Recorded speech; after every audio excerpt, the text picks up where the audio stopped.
Hey, welcome back to Aboxy Global Radio. My name's R. Alfax Nyibuto. If you're new to this channel, this is Aboxy Global Radio. By the way, I don't come on the show very much, but today we're going to talk about school. How's school? I mean, I go to in-person school. There's many people that go online school. How's school for you? Tell me down there in the comment sections. If you're new to the channel, make sure you like, comment, subscribe, and share all our social media platforms, Aboxy Global Radio, Facebook, Instagram, Twitter, and also many other platforms.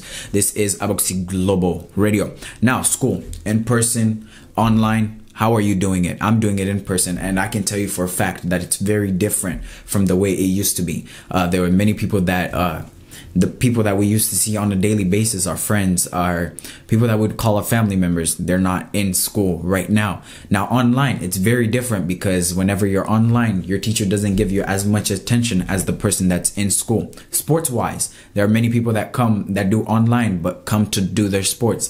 Does it help them taking off their mask while they're playing the sport? Talk to me. Aboxy Global Radio. My name is R. Alfax Nyibuto. Stay tuned.